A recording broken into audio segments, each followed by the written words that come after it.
Most people do not lose their financial future in one dramatic mistake. They lose it quietly. They lose it in normal days. Normal payments, normal upgrades, normal little rewards, normal debt, normal subscriptions, normal excuses, normal phrases like, "I'll start saving when things calm down. I'll invest when I make more money. I'll fix my finances next month. I deserve this." It's not that much. Everybody lives like this. And that last one may be the most dangerous, because when a financial mistake becomes normal, it stops feeling like a mistake. It becomes lifestyle. And lifestyle is harder to question than a bad decision. A bad decision can embarrass you. A lifestyle defends itself. It says, "This is just who I am. This is how life works. This is what adults do. This is what it costs to live." But sometimes what you call life is really leakage. Money enters. Money leaves. You work. You get paid. You pay bills. You buy small relief. You cover old decisions. You survive the month. Then the next month comes, and the pattern repeats. Nothing explodes. Nothing looks dramatic, but something is quietly dying. Your ability to choose. That is the part people underestimate. Money is not only about buying things. Money is about options. The option to wait. The option to say no. The option to leave a bad situation. The option to take an opportunity. The option to handle an emergency without panic. The option to stop living as if every problem has the right to become debt. And when all your money disappears every month, you are not just losing money. You are losing options. That is why this subject is deeper than budgeting. Budgeting sounds small. This is not small. This is about whether your life is being directed by you or by everything that gets to your money before your future does. Because that is the real question. When money enters your life, who gets paid first? Your future? Your debt? Your exhaustion? Your image? Your anxiety? Your past? Your desire to feel like you are not falling behind? Most people never answer that question directly, but their bank account answers it for them, every month, with brutal honesty. Your bank account is not just a place where money moves. It is a record of your real priorities. Not the priorities you say you have, the priorities you fund. You can say you want freedom, but if your money keeps going toward appearances, your real priority may be approval. You can say you want peace, but if you never build a cushion, your real priority may be immediate comfort. You can say you want to invest, but if every extra dollar turns into consumption, your real priority may be emotional relief. And this is not said to shame you. Shame is not useful by itself. Shame freezes people. The point is not to say, "I'm bad with money." That sentence is too vague, too heavy, too final. A better sentence is, "My financial system is leaking." That can be fixed. A leak can be found. A leak can be measured. A leak can be closed. A person is not doomed because their current system is weak, but they are in danger if they keep calling the leak normal. So let's start there. Not with becoming rich, not with investing, not with secret strategies, not with the fantasy of one perfect move that changes everything. Let's start with the moment your money arrives. That moment is more important than people realize, because for a short time, your money is still undecided. It has not become rent yet. It has not become debt yet. It has not become food yet. It has not become another monthly payment. It has not become a purchase you barely remember. It has not become emotional relief. It has not become a subscription. It has not become proof that you are doing fine. It is still possibility. And possibility does not last long. If you do not assign that money quickly, life will assign it for you. The month will take it. Old decisions will take it. Your tired self will take it. Your anxious self will take it. Your social self will take it. Advertising will take it. Convenience will take it. Comparison will take it. And then you will look at what remains and call it, "What I can save." But what remains is rarely the strongest part of your money. It is usually the part nobody protected. And unprotected money disappears. That is why "I'll save what's left" almost never builds anything serious. Because it puts your future at the end of the line, after everything else is eaten. And your future cannot survive on leftovers. Freedom cannot survive on leftovers. A real financial base cannot survive on leftovers. A person who only saves what is left is allowing the entire month to vote before the future gets a voice. And the month is loud. Bills are loud. Desire is loud. Debt is loud. Fear is loud. Fatigue is loud. The future is quiet. It does not send a notification. It does not pressure you. It does not show you a limited time offer. It does not say, "You deserve this." It waits. And because it waits quietly, it loses. Unless you speak for it first. That is the first shift. Your future must be paid before the noise begins. Not because the first amount will make you rich. It may be small, very small, but the amount is not the only thing being built. You are building an internal order. You are teaching your mind. I do not consume everything that enters my life.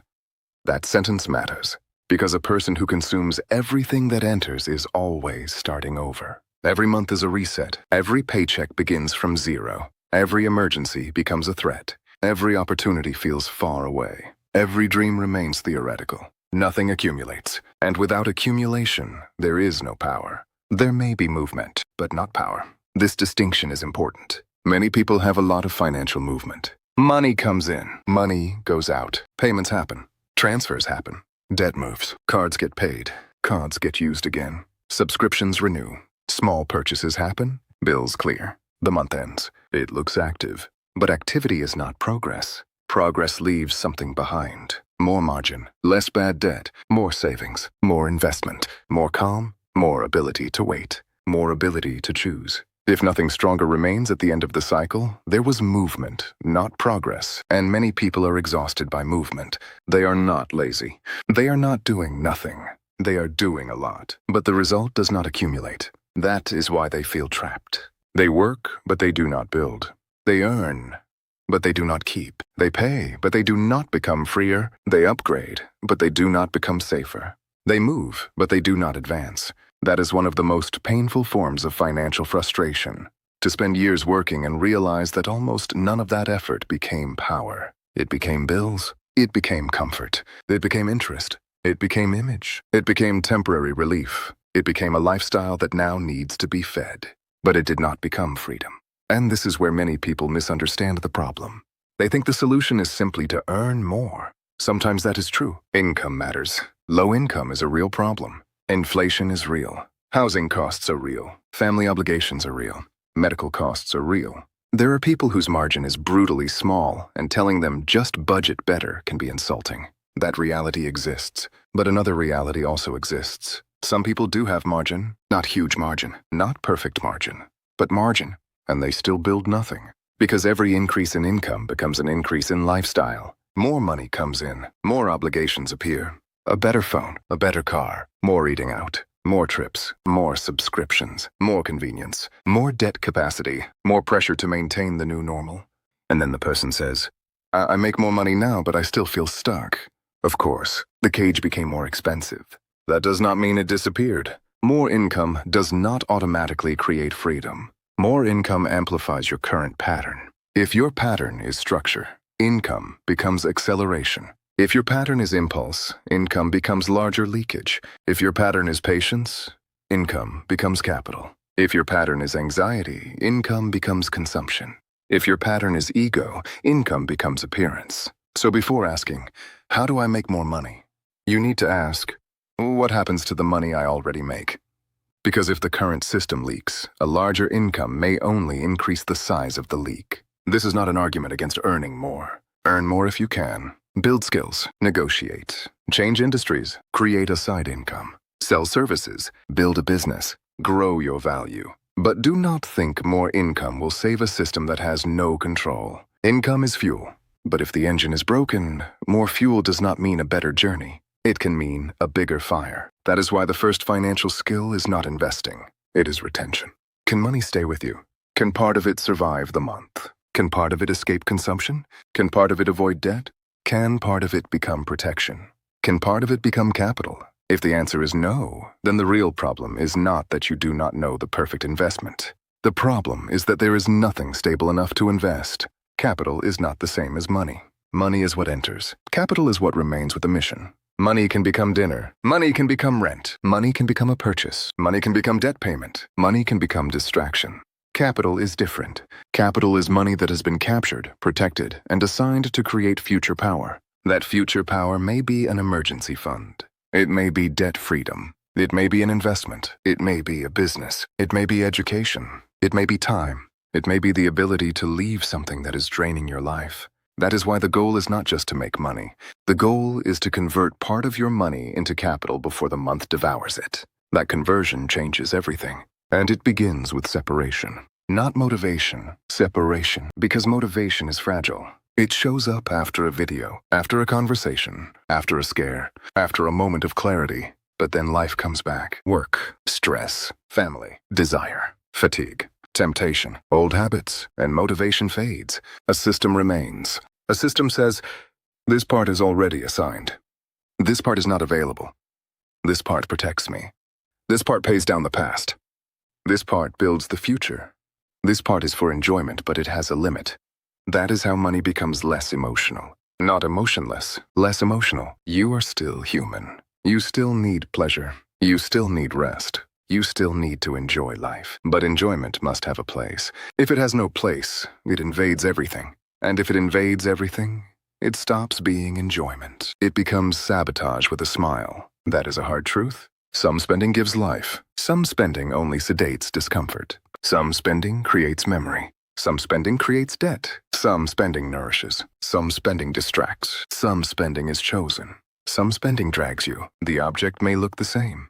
The function is different. A dinner can be connection, or it can be avoidance. A purchase can be useful, or it can be emotional anesthesia. A trip can be meaningful, or it can be an escape financed by future stress. A phone can be a tool, or it can be a status symbol you could not afford. The question is not always, what did I buy? The deeper question is, what was I trying to feel when I bought it? That question can reveal more than any spreadsheet. Because many financial leaks are emotional leaks. You are not just buying objects. You may be buying relief, belonging, control, identity, a break from exhaustion, proof that your work means something, proof that you are not behind, a short silence from anxiety. And that silence can be expensive because the emotion passes, but the payment stays. The excitement fades, but the debt stays. The object becomes normal, but the commitment stays. The moment disappears, but the financial consequence remains. This is how people end up working today to pay for emotions from the past. That sentence should stop you for a second. Working today to pay for emotions from the past. That is what a lot of consumer debt really is. A past version of you felt something, wanted something, avoided something, needed to prove something, did not want to wait, did not have a cushion. And now your current self is paying for that moment. There is no need to hate that past self. Maybe that version of you was tired. Maybe it was scared. Maybe it did not know better. Maybe it was doing what felt normal. But at some point, you have to stop letting past versions of you run the entire future. That is what debt can become. Not all debt, but bad debt. Debt that weakens you. Debt that does not increase your capacity. Debt that does not protect anything important. Debt that does not build an asset. Debt that does not fit inside a clear strategy. Debt that only lets you avoid waiting. And debt that exists only because you could not wait may be one of the most expensive forms of impatience. Impatience with a contract. And impatience with a contract charges interest. That is the danger. Debt often enters as permission. Permission to have it now.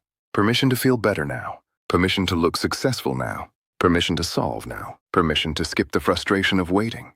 But later, it becomes command. It commands your paycheck. It commands your decisions. It commands your calendar. It commands your peace. And when too much of your income is commanded by the past, the future has nothing to build with. This is why being able to make the payment is not enough. That is a weak question. A lot of people can make payments that keep them trapped. A lot of people can stay current and still be financially fragile. A lot of people can look responsible because they pay on time, while quietly losing the ability to build. Being current is not the same as being free. Sometimes it only means the cage is well organized. And yes, that sounds harsh, but it is useful. Because many people measure financial health with the wrong question. They ask, can I afford the monthly payment? A better question is, does this payment make me stronger or weaker?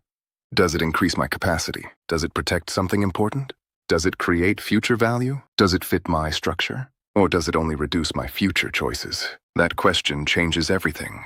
Because something can be affordable and still be destructive. A monthly payment can be manageable and still steal margin. A purchase can be possible and still be wrong for your stage. A lifestyle can be sustainable only if nothing bad happens. And a life that only works if nothing bad happens is fragile. This is where margin becomes essential. Margin is not leftover money. Margin is defense. Margin is what stands between you and panic. Between you and bad debt. Between you and desperate decisions. Between you and selling at the wrong time. Between you and accepting less than you should. between you and being forced into the first available option. People talk about wealth as if it begins with luxury, but real wealth often begins with margin. Quiet margin, a little money that does not need to be spent, a little distance between income and expenses, a little protection from emergency, a little ability to wait, a little room to think. That room matters, because the person with room thinks differently. They do not have to solve every problem with panic. They do not have to borrow for every surprise. They do not have to take every bad offer. They do not have to sell something just because life squeezed them.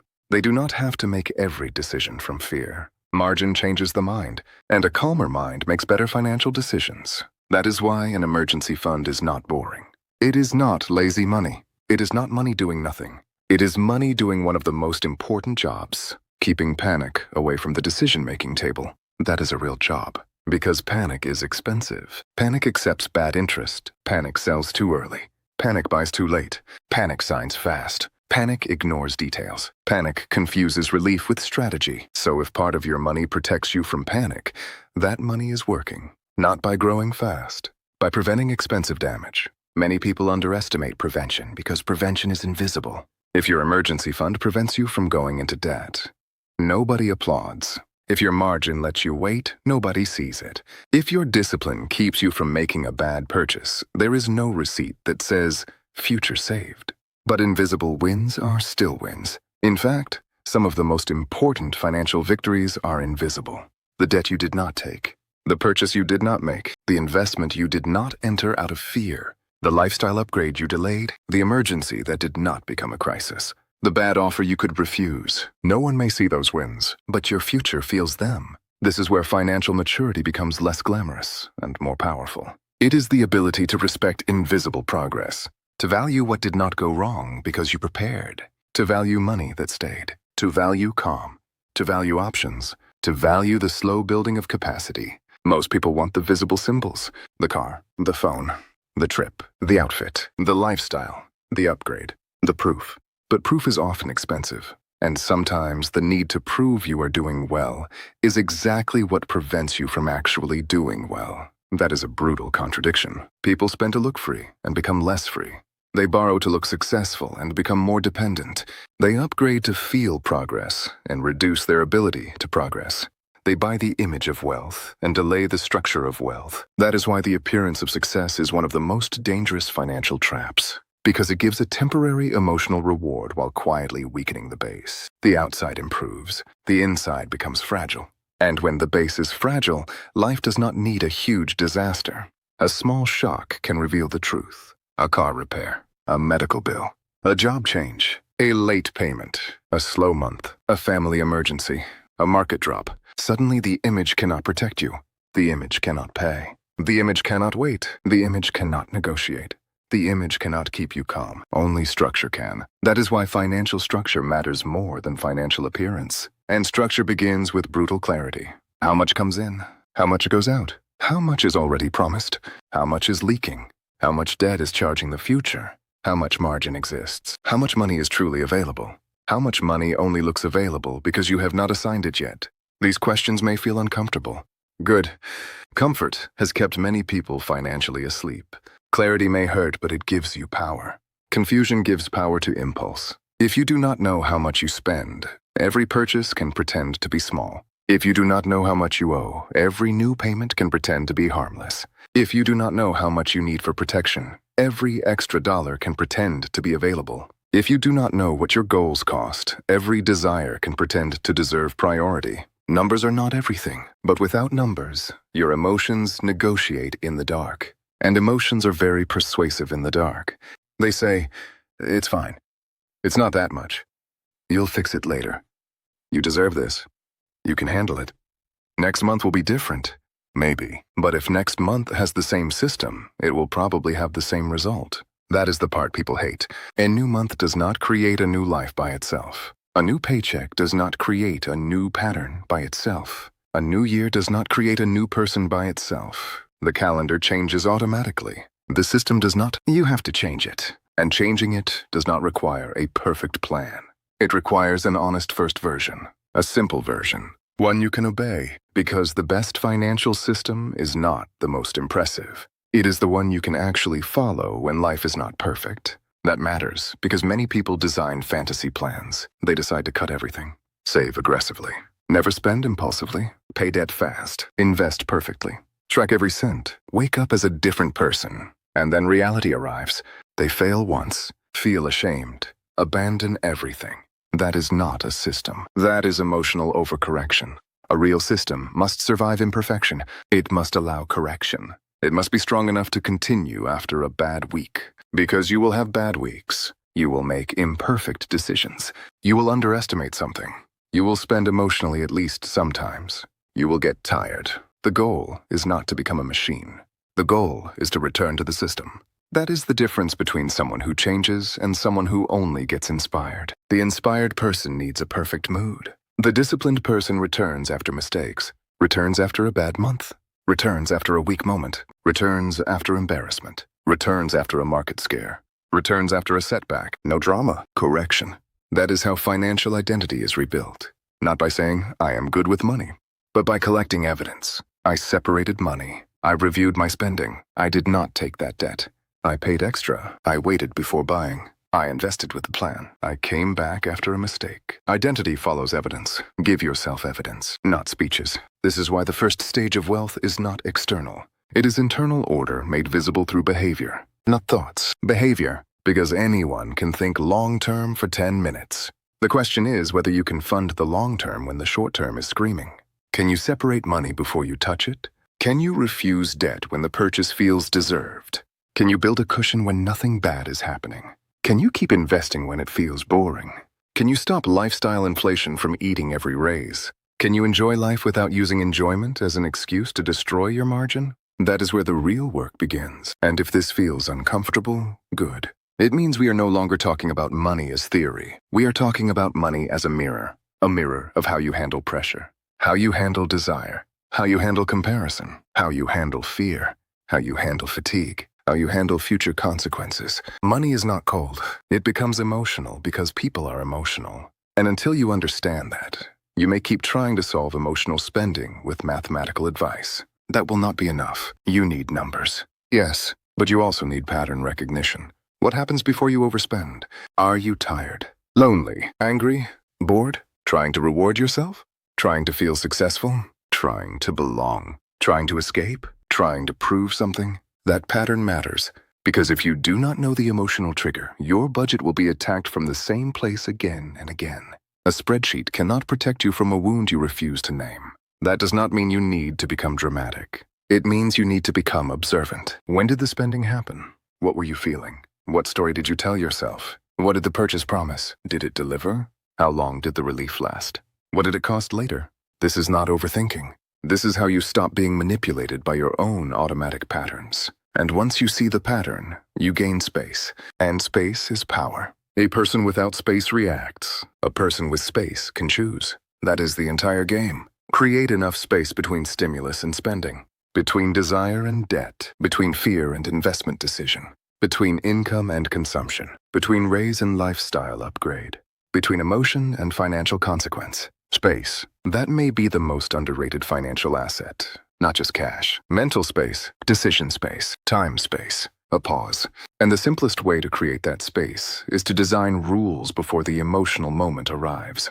Rules like, I do not make non-essential purchases the same day I want them. I do not use consumer debt while rebuilding my financial base. I do not touch emergency money for lifestyle. I do not increase fixed expenses just because my income increased. I do not invest money I may need soon. I do not make major financial decisions while angry, euphoric, afraid, or exhausted. I do not call something cheap until I have multiplied it by time. I do not buy to impress people who will not pay the consequences. These rules are not meant to make life miserable. They are meant to protect your better judgment from your weaker moments, because your weaker moments are real. And pretending they are not real is not discipline. It is denial. Discipline is not pretending you never feel tempted. Discipline is building a system that makes temptation less powerful. That is the real shift. You do not need to win every battle with willpower. You need to design fewer battles. If shopping apps trigger impulse, remove saved cards. If social media makes you compare and spend,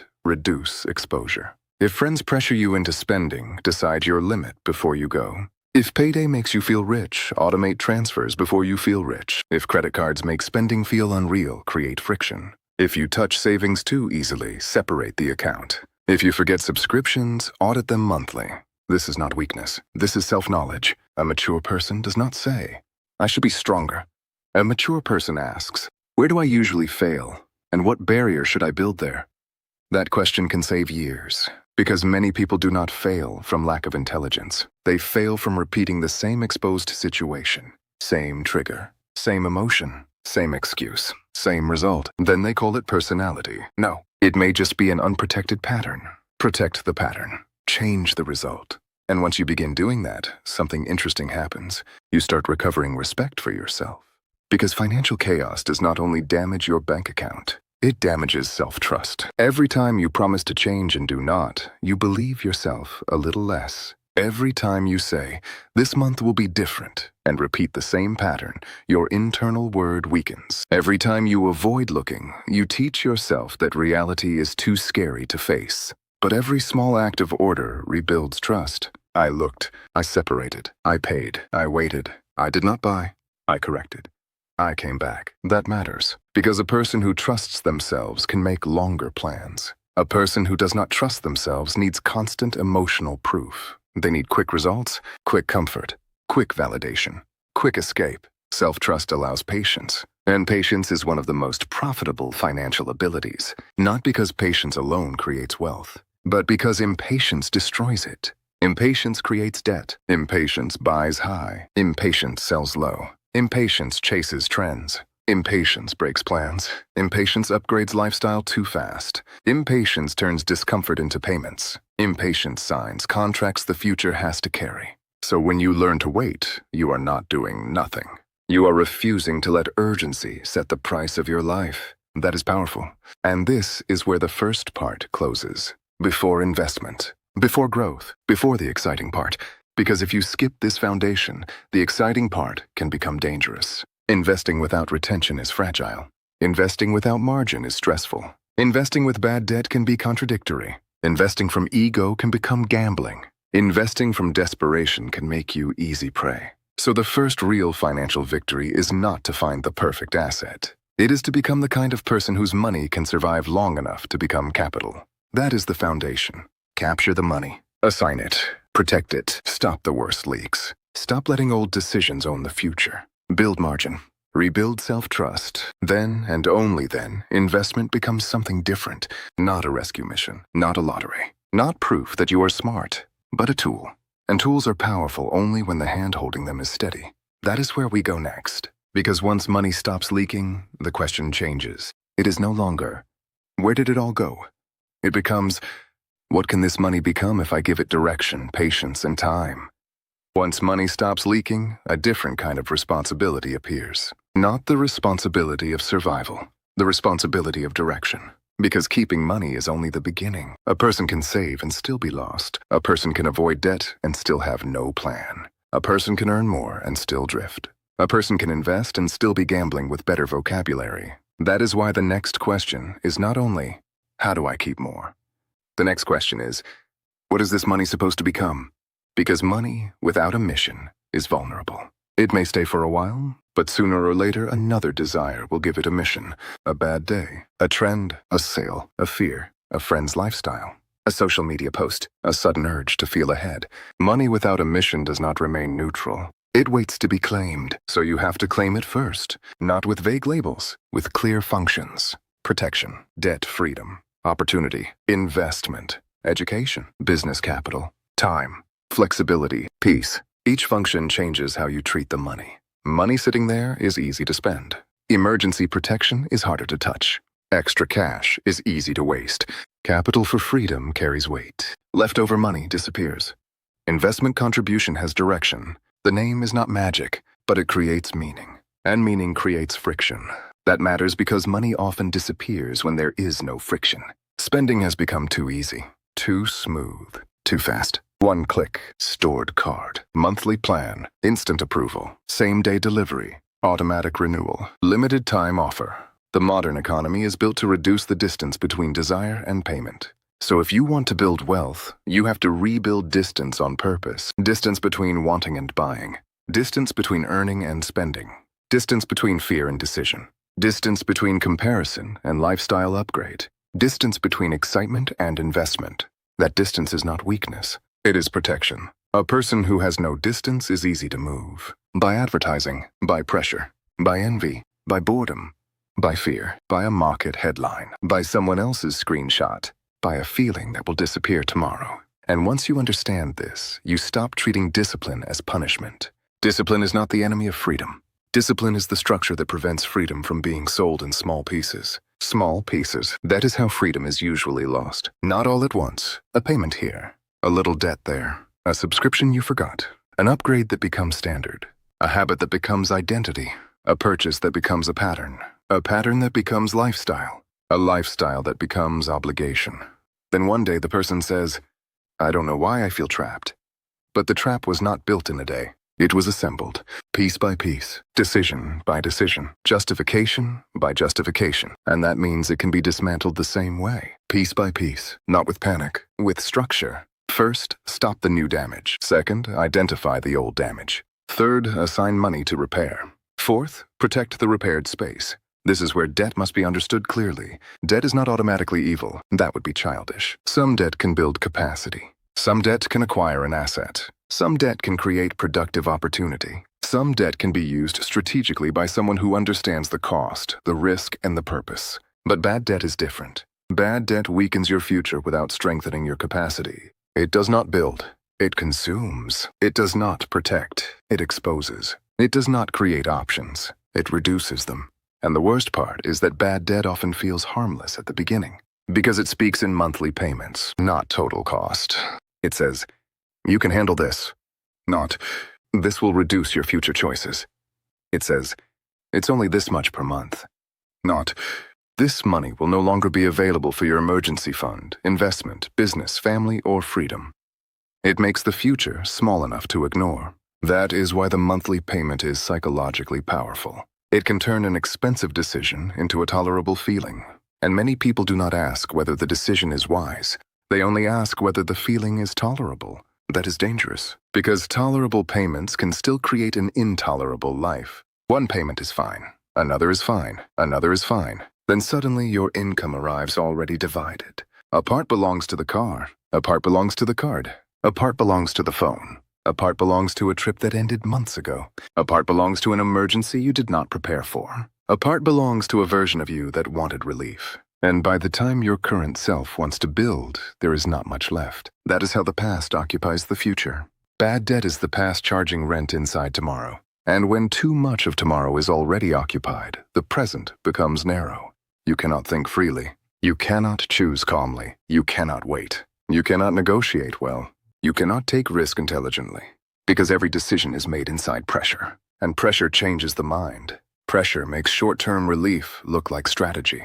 Pressure makes expensive debt look like rescue.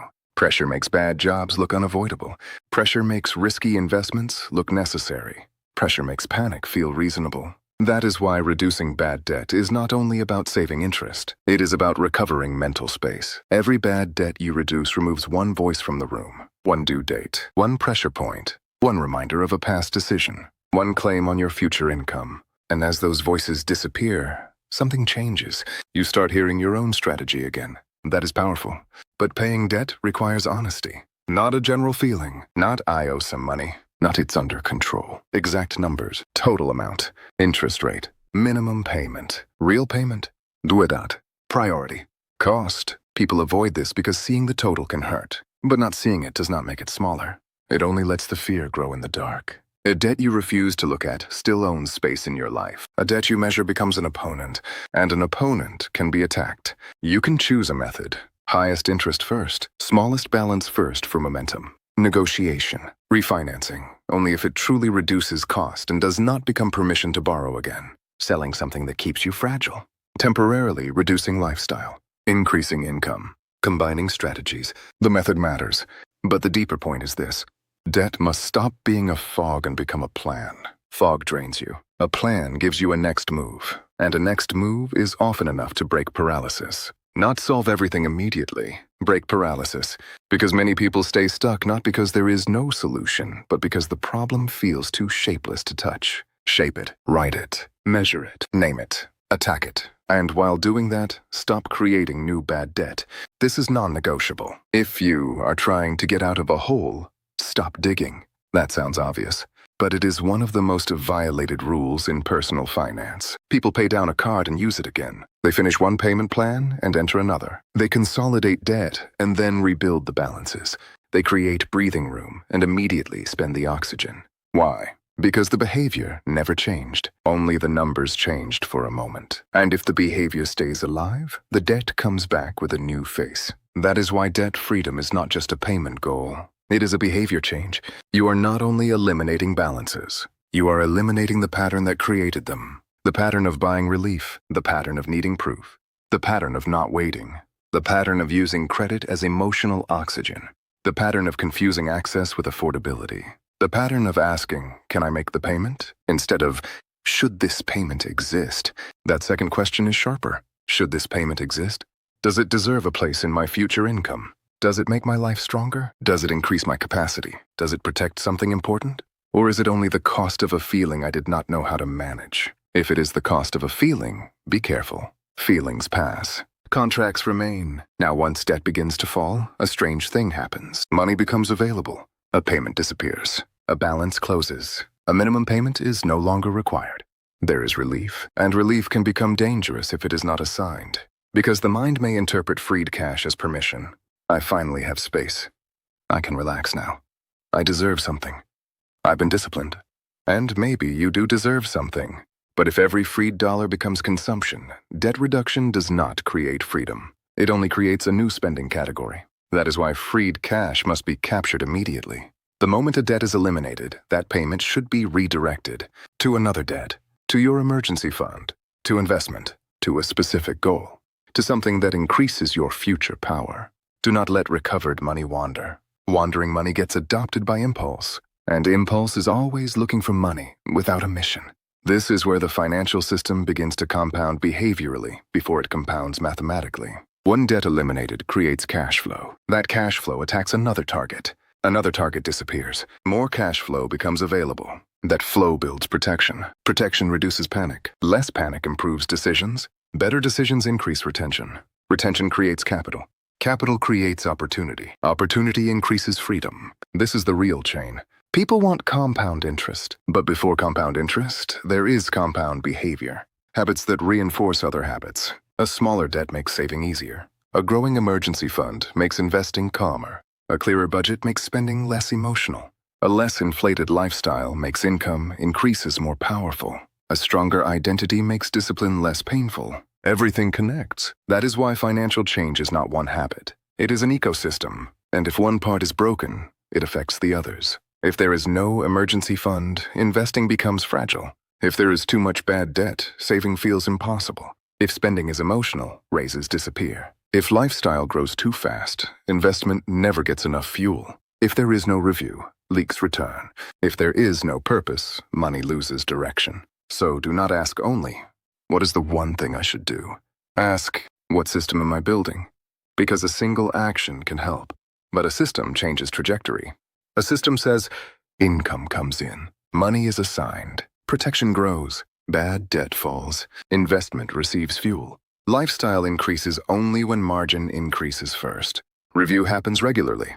Corrections are made without drama. That is a system. Not perfect, but alive. And an alive system can improve. A perfect plan that you abandon is useless. A simple system that you repeat becomes powerful. This is where people overcomplicate. They search for the perfect app, perfect spreadsheet, perfect rule, perfect percentage, perfect strategy, perfect investment. But perfection can become procrastination with better clothing. Start with something you can obey. A rough budget that you actually use is better than a perfect one you abandon. A small automatic transfer is better than a huge intention. A basic debt list is better than vague dread. A simple investment plan you understand is better than a complex one you cannot emotionally hold. The question is not, is this impressive? The question is, can I repeat this? Repeatability is underrated. The most powerful financial actions are often boring because they are repeatable, separate. pay, review, invest, wait, adjust, repeat, again, again, again. Nothing dramatic, nothing viral, nothing that makes you feel like a genius in one day. But over time, the boring actions become visible. Debt falls, margin grows, the emergency fund becomes real, investments accumulate, income has direction. Your nervous system calms down around money. You stop feeling like every month is a rescue mission. That is not small, that is life-changing, because financial stress is not only about numbers. It invades your mind, it follows you into sleep. It changes how you work, how you talk, how you tolerate disrespect, how you choose, how you imagine the future. A chaotic money life creates background noise. Always there. Even when you are smiling, even when you are busy, even when you pretend it is fine. A system reduces that noise. Not immediately, not perfectly, but gradually. And the reduction of financial noise may be one of the most underrated forms of peace. People think peace comes after wealth. Sometimes peace starts earlier, when you finally know where you stand. When you have a plan, when you are not avoiding your numbers, when you are no longer creating new bad debt, when the emergency fund begins, when the first debt disappears, when the first investment contribution is made with calm, when a purchase no longer controls you, when you realize, I am not fixed yet, but I am no longer drifting. That sentence matters. Not fixed yet, but no longer drifting. That is a powerful stage, because drifting is exhausting. Drifting means every month decides for you. Every feeling decides for you. Every offer decides for you. Every emergency defines you. Every old habit gets a vote. No more. A person who stops drifting may still move slowly, but they are moving intentionally.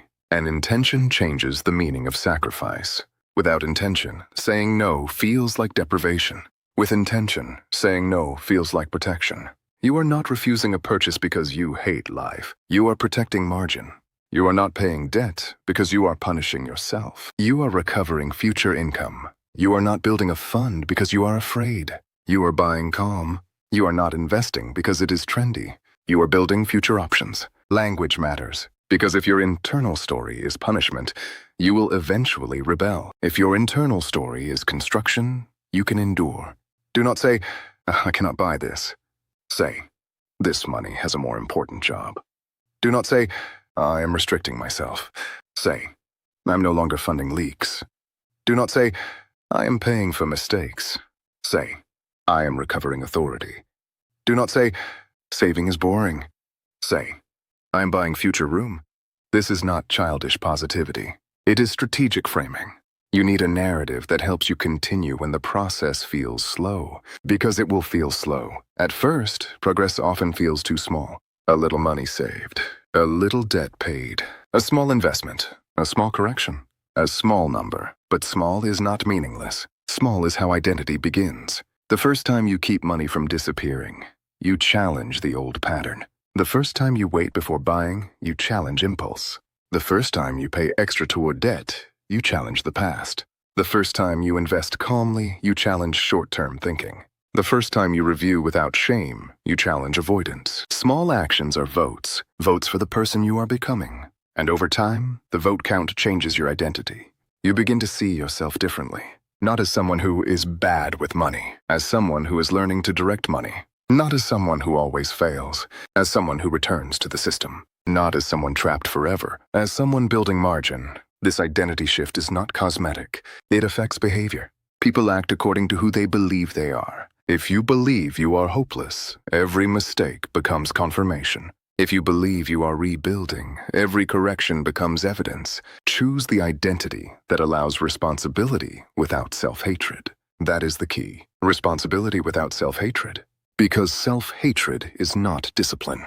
It is noise. It can push you for a moment, but it rarely builds sustainable change. You need firmness, not cruelty. Honesty, not humiliation. Structure, not panic. Correction, not drama. That is how people change. Now, let's talk about investment again, but from this stronger base. Once you have some retention, some margin, some protection, and a plan for bad debt, investing becomes more rational. Not risk-free, never risk-free, but more rational. Because now investment is not carrying the entire emotional burden of saving your life. That matters. If you expect an investment to rescue you, you will abuse it. You will demand too much. You will watch it too closely. You will enter with too much pressure. You will confuse normal volatility with personal failure. You will panic. You will chase. You will overreact. Investment should not be your rescue boat if you keep drilling holes in the ship. First, repair the ship. Then use investment as a sail. That is a better image. Investment can help you move, but it cannot compensate forever for a system that keeps leaking.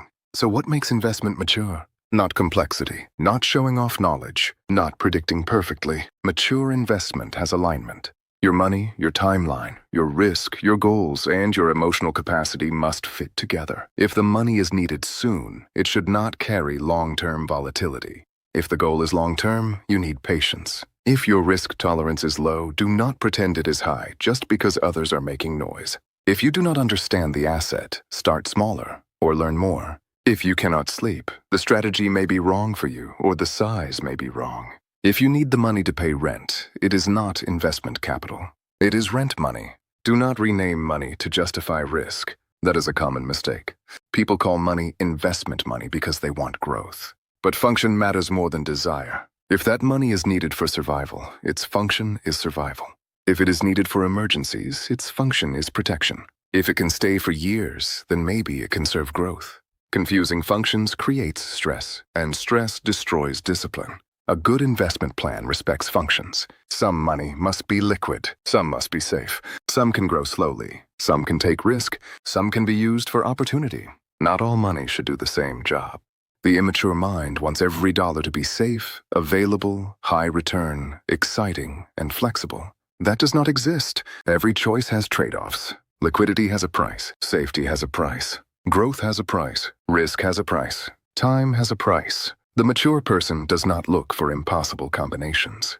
They assign roles. This part protects, this part grows, this part waits, this part attacks debt, this part funds learning, this part funds life. Now money has architecture, and architecture beats chaos. That is why a portfolio is not just a list of assets. It is an expression of your life structure. At least it should be. If your investments do not match your real life will eventually force a sale, a panic, or a mistake. So be honest. Do not build a portfolio for the person you wish you were.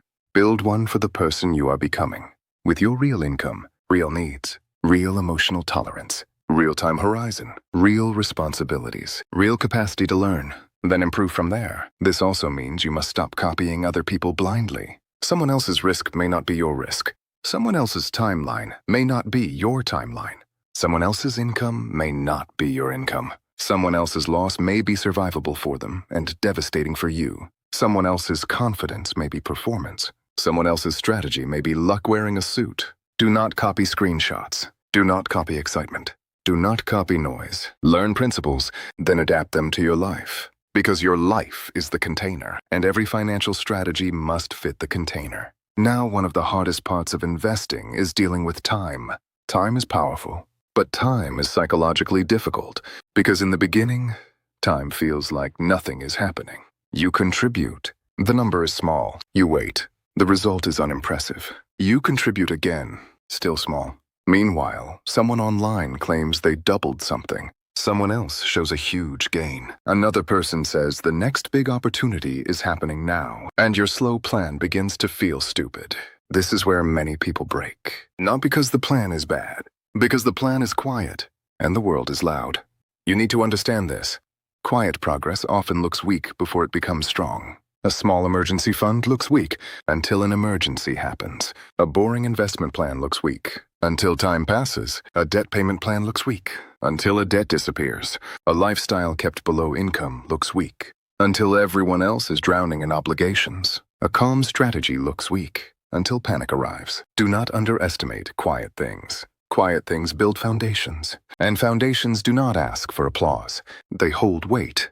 Your goal is not to feel brilliant every week. Your goal is to become harder to break every year. That is a better metric. Harder to break. Less fragile.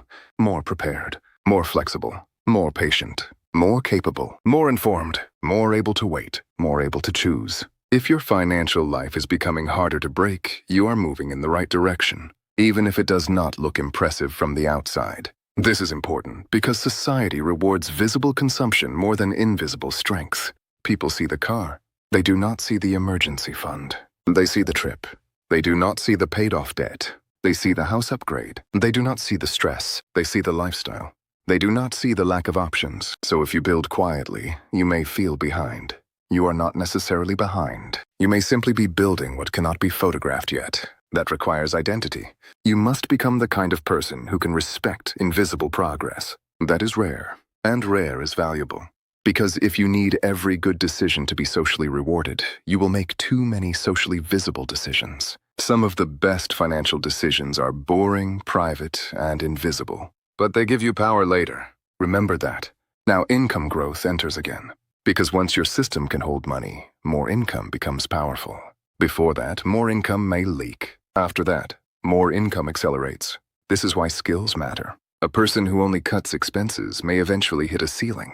You cannot cut below zero. At some point, growth requires more income, better skills, better opportunities, better negotiation, better business, better use of time. But income growth should be approached strategically.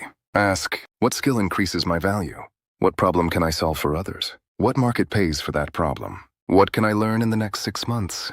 What can I sell ethically? What asset can I build? What relationship or network can open opportunities?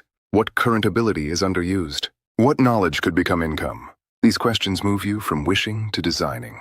But again, more income must be captured before lifestyle absorbs it. One rule can change your trajectory. Every time income increases, freedom must increase first, before lifestyle, before upgrades, before new fixed costs. Freedom first. That could mean more savings, more debt payment, more investment, more emergency fund, more business capital. Then lifestyle can improve. But if lifestyle improves first, freedom may never catch up. This is the trap. You work hard to earn more, then build a life that requires you to keep working harder just to maintain it. That is not freedom. That is a more expensive dependency. So when income rises, pause. Do not let the new money become normal too quickly. Capture it. Assign it. Use it to change the structure. Because the first months after an income increase are powerful. Your old lifestyle still fits. Your new income is higher. That difference is opportunity. If you protect it, your life changes. If you spend it immediately, the opportunity disappears. This is why many high earners still feel broke. They did not lack income. They lacked capture. They lacked proportion. They lacked structure. They allowed every income increase to become a new lifestyle baseline. And once a higher lifestyle becomes baseline, reducing it feels like loss. So prevent that. Do not let every improvement become a permanent obligation. Enjoy some of it, yes, but convert part of it into freedom before your mind gets used to it. This is how financial acceleration works without becoming extreme. Not by never enjoying, by ensuring enjoyment does not eat the entire upgrade. That is balance, not perfect balance, practical balance. Because a life that never enjoys may become resentful, and resentment breaks plans. But a life that enjoys without limits becomes fragile. So give enjoyment a place, not the whole house. A room, a budget, a role, a permission that does not destroy the foundation. When enjoyment has a place, it becomes clean. You can spend without guilt. Because protection is funded, debt is being handled, investment is happening. The future is not abandoned. That kind of spending feels different. It is not escape, it is chosen. And chosen enjoyment is healthier than impulsive spending. Because it does not need lies, it does not need avoidance. It does not need I'll fix it later. It fits. That word matters. Fit. A financial life improves when things fit. Your housing fits your income. Your car fits your margin. Your investments fit your horizon. Your spending fits your values. Your goals fit your plan. Your lifestyle fits your freedom. When things do not fit, pressure appears, and pressure reveals the truth. So before upgrading anything, ask, does this fit my freedom? Not just my income, my freedom. Because income can be high and freedom low. If fixed costs are too high, freedom is low. If bad debt is high, freedom is low. If emergency savings are zero, freedom is low. If investments cannot be left alone, freedom is low. If you cannot say no, freedom is low. So measure freedom correctly, not by how expensive your life looks, by how many options it gives you. That is the deeper metric, options. Options are what wealth really buys. Not just objects, options. The option to wait, to leave, to help, to invest, to rest, to build, to refuse, to recover, to take a risk wisely, to not panic, to not be owned by every emergency. That is why capital matters. Capital is stored optionality. Money with direction becomes options. And options change how you experience life. You walk differently when you are not completely trapped. You negotiate differently. You think differently. You sleep differently. You take criticism differently. You tolerate less abuse. You stop seeing every problem as a catastrophe. You become harder to control through urgency. That is a major form of power. Not loud power, quiet power. And quiet power is often the beginning of real freedom. This is why the goal is not to become obsessed with money. Obsession is another prison. The goal is to build enough structure that money stops being constant background fear. You do not want money to be the center of your soul. You want it to become an organized tool. A tool for stability, opportunity, protection, creation, choice. That is a healthy relationship. Not worship, not avoidance, not shame, not addiction. Tool. And tools require skill. You do not become skilled by wishing. You become skilled by practice. Practice reviewing. Practice waiting. Practice assigning. Practice saying no. Practice learning. Practice investing small before investing bigger. Practice keeping commitments to yourself. Practice correcting without drama. Over time, the practice changes you. And once you change, the same income can produce a different life. That is the point. Some people need more money. Yes, but many also need to become a different manager of the money that already enters. Because if the manager does not change, the portfolio of problems may only get bigger. The old manager spends raises. The old manager avoids numbers. The old manager borrows for emotions. The old manager invests from excitement. The old manager upgrades too fast. The old manager compares. The new manager assigns, reviews, protects, learns, waits, invests, enjoys within proportion, returns after mistakes. That is the transformation, not from poor to rich overnight, from reactive to deliberate, from drifting to directing, from money passing through to money becoming capital. And once that shift happens, the final question emerges. How do you make this permanent? Because anyone can improve for a month. A month is not transformation. A month is evidence, useful evidence, but still early. The real goal is to build a system that continues when life becomes ordinary again, when the motivation is gone, when nobody is listening, when the video is over, when the month is messy, when progress feels slow, when you are tempted to say, "This is not working fast enough." That moment is where the future is decided, not during the emotional beginning, during the boring middle. The boring middle is where people quit. And the boring middle is where wealth is quietly built. That is where the final part begins. Because the difference between a financial idea and a financial identity is not understanding. It is continuity. And continuity is what turns money from income into freedom. The boring middle is where most financial lives are decided, not at the beginning. The beginning is emotional. The beginning has energy. The beginning feels clean. You finally see the pattern. You feel awake. You say, "This time I get it. This time I will change. This time I will do it differently." And maybe you mean it. But meaning it is not enough. Because after the beginning comes the middle. And the middle is quieter, less exciting, less dramatic. No one applauds. The numbers may still look small. The debt may still feel heavy. The emergency fund may still feel unimpressive. The investment may still feel slow. The lifestyle changes may feel uncomfortable. The old habits may still whisper. And this is where many people return to the old pattern. Not because they learned nothing, because they expected change to feel more exciting. But real financial change often feels boring before it feels powerful.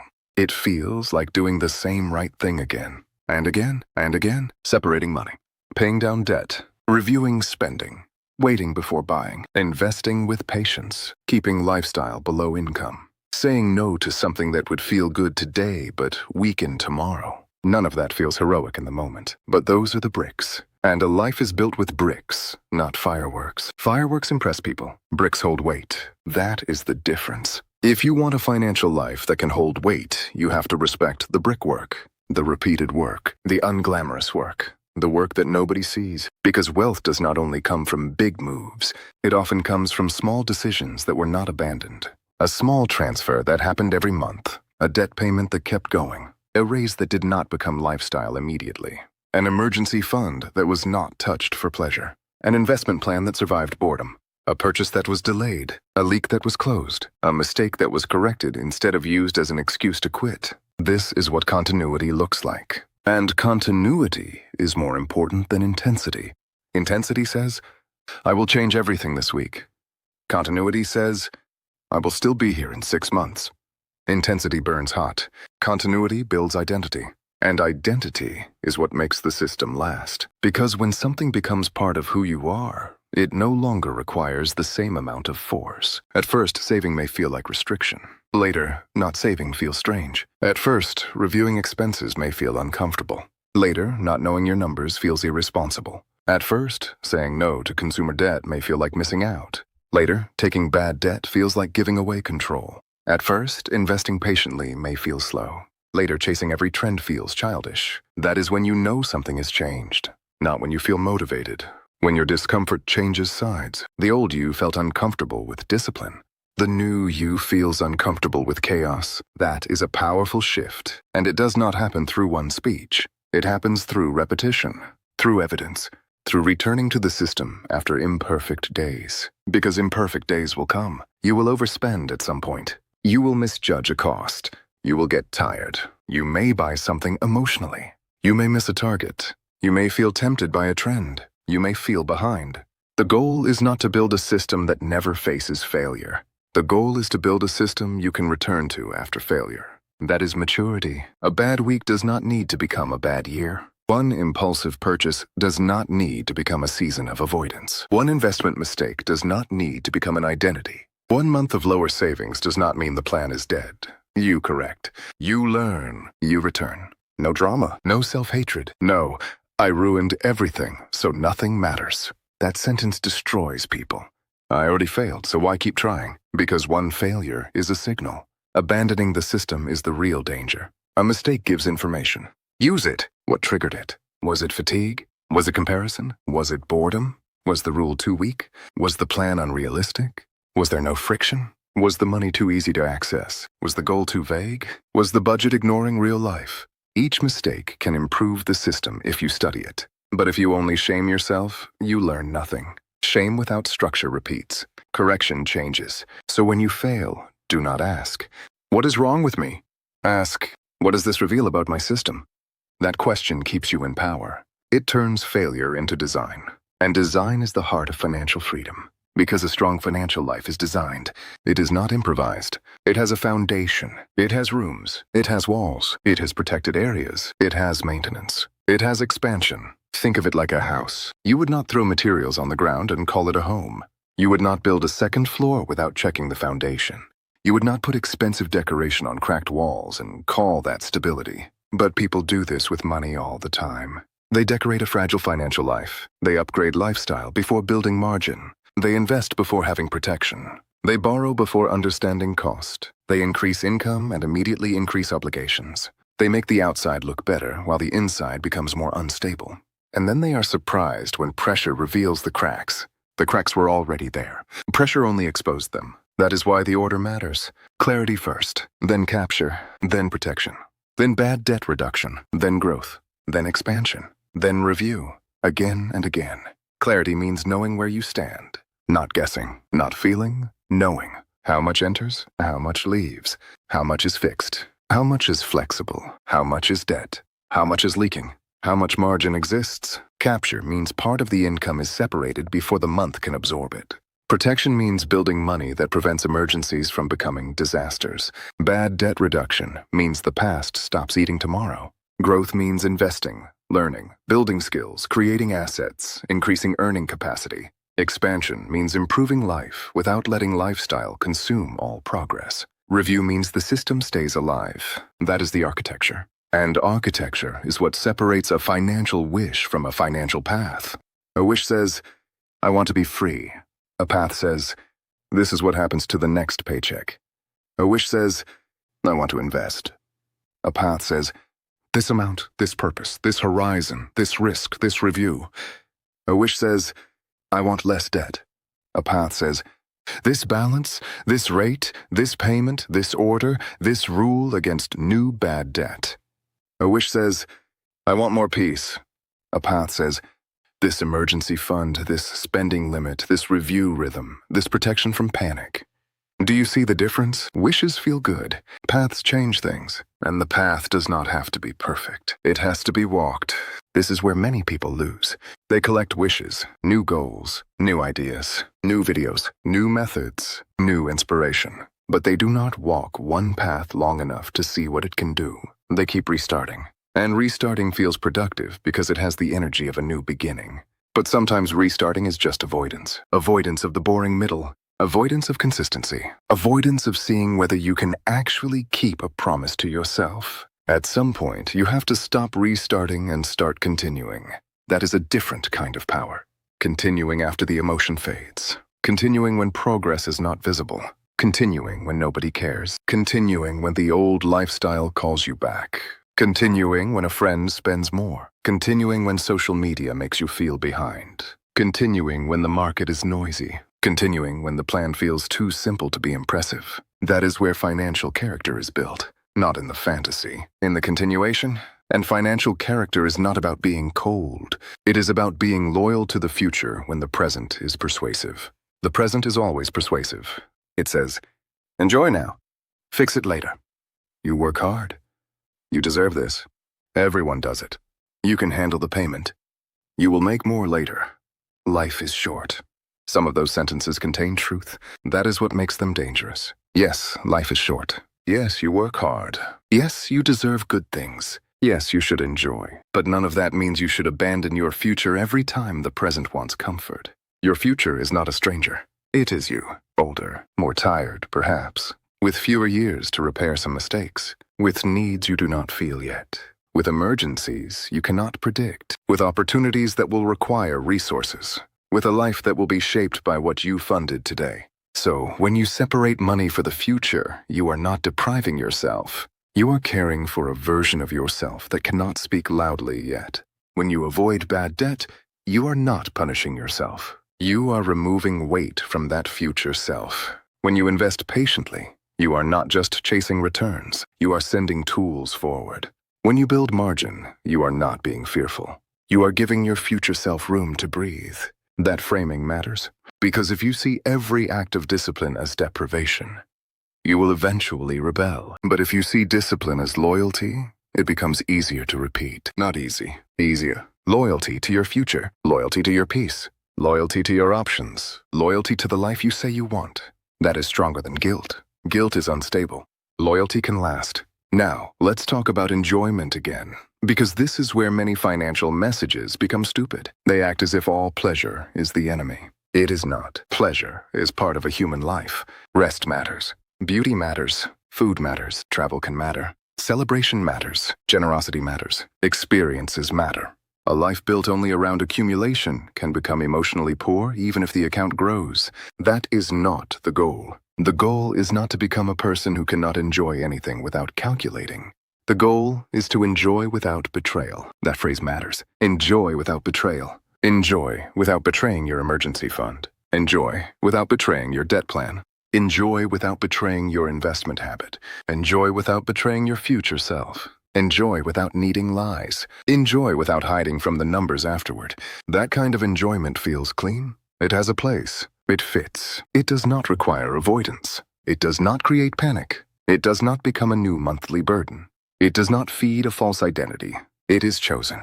Chosen enjoyment is different from reactive spending. Reactive spending says, I feel something, so I need to buy.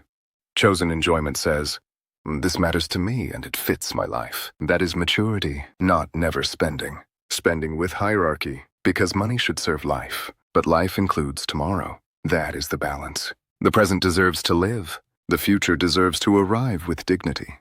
Your financial system must seat both at the table. If the present gets everything, the future arrives weak. If the future gets everything, the present becomes resentful. A sustainable system gives both a voice. That is why an enjoyment category is not weakness. It can be protection against rebellion. But it must be proportionate. It must not invade everything. It must not justify debt. It must not pretend to be emergency. It must not consume every raise. It must not become identity. It is a room in the house, not the whole house. Now, if income is low, the strategy has to be honest. There is no dignity in pretending that all financial problems are solved by cutting coffee or canceling subscriptions. Some people need more income. They need better work, better pay, a new skill, a side business, a higher value service, a different market, a professional move, a second income stream, a serious plan to raise earning power. That is real. But income growth must enter the system, not replace it. Because more money without better direction can create more expensive chaos. So the question is, How do I increase income and protect the increase from lifestyle inflation? Lifestyle inflation is subtle. It does not arrive as foolishness. It arrives as reward. I finally can. I deserve better. I have been waiting. I am moving up. I should feel my progress. And yes, you should feel some progress. But not all progress should be converted into consumption. Some progress must become freedom. That is the rule. When income rises, freedom must rise first. Before new fixed costs, before permanent upgrades, before turning extra income into the new normal, capture part of the increase. Put it toward margin, debt, investment, protection, skills, business capital. Then improve lifestyle with what truly fits. This prevents a common tragedy, earning more and remaining trapped. That tragedy is everywhere. People earn more, but their obligations grow faster. They make progress, then consume the progress. They climb, but the cage climbs with them. More income, more payments, more pressure, more dependence, more things to maintain, and still not enough freedom. This is why freedom must be measured separately from income. Income tells you what enters. Freedom tells you what remains possible. Can you wait? Can you say no? Can you handle a surprise? Can you invest without panic? Can you reduce work if needed? Can you leave a bad situation? Can you choose? If the answer is no, high income may only be a high-speed treadmill. You are moving fast, but not necessarily moving free. So measure freedom. Not just earnings, not just lifestyle, not just assets. Freedom. How many months can you breathe if income stops? How much of your income is already promised before it arrives? How much bad debt is charging tomorrow? How much money is working for your future? How much of your lifestyle is chosen versus forced? How much room do you have to change?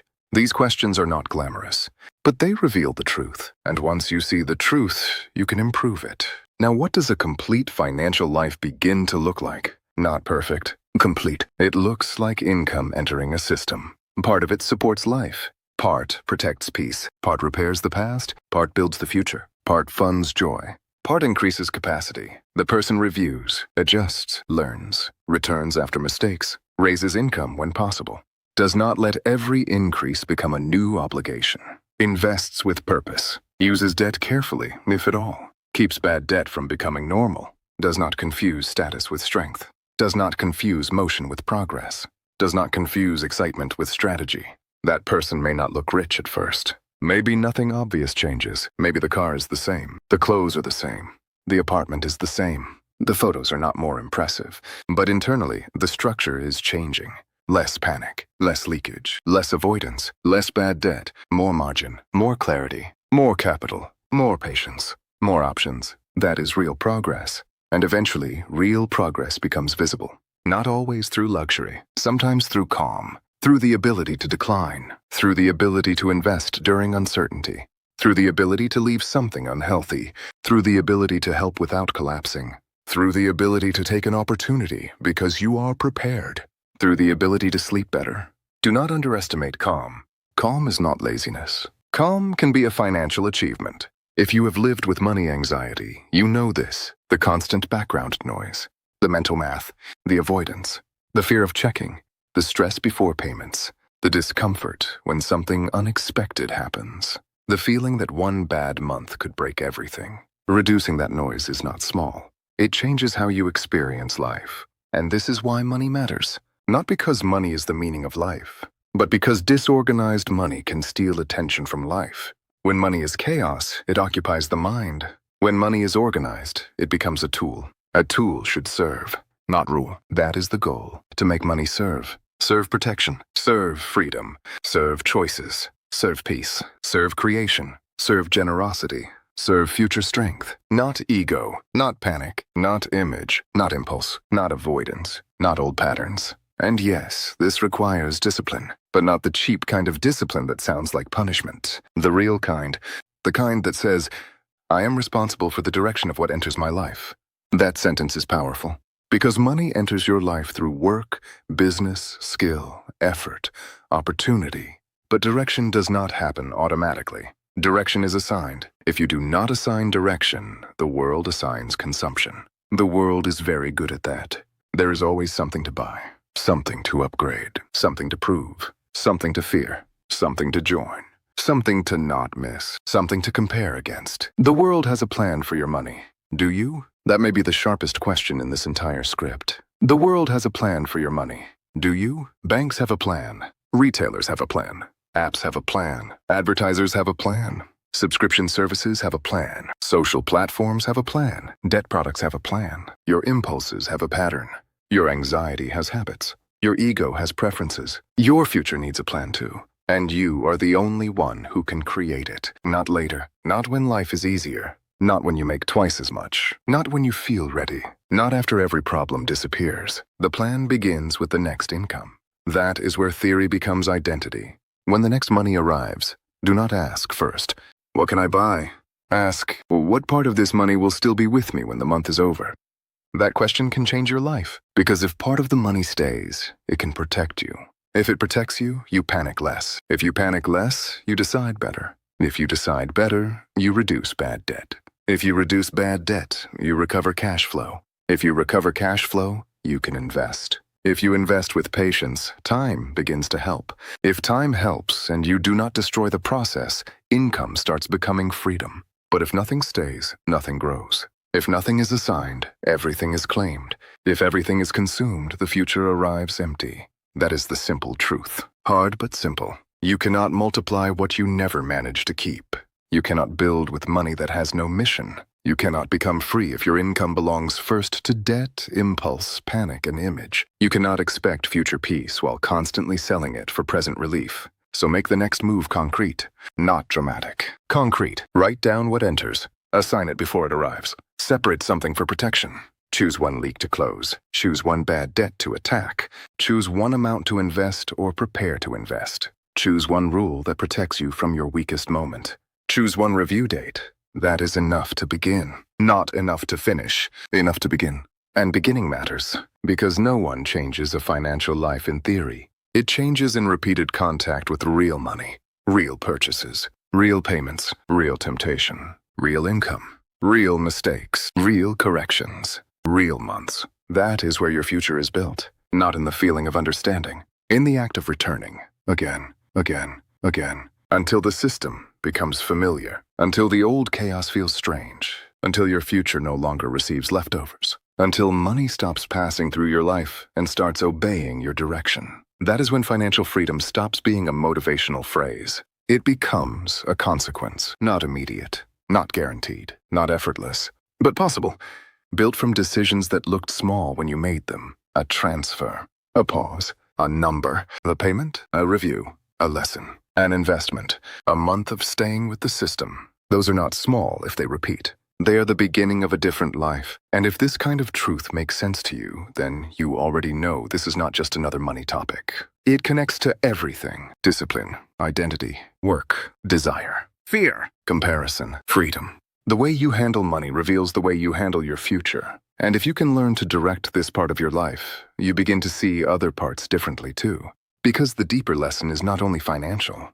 It is this: a life without direction will be assigned a direction by everything around it. Your money proves that first, but it is rarely the only place where it happens. So let this be the line you remember. Do not let your future stand at the end of the line. Pay it earlier. Protect it better. Build it deliberately. And when the next income arrives, treat that moment like what it is, not just payday, a vote. A vote for the same pattern, or a vote for a different life. Choose carefully, because your money will obey something. Fear, ego, debt, impulse, comparison, or strategy.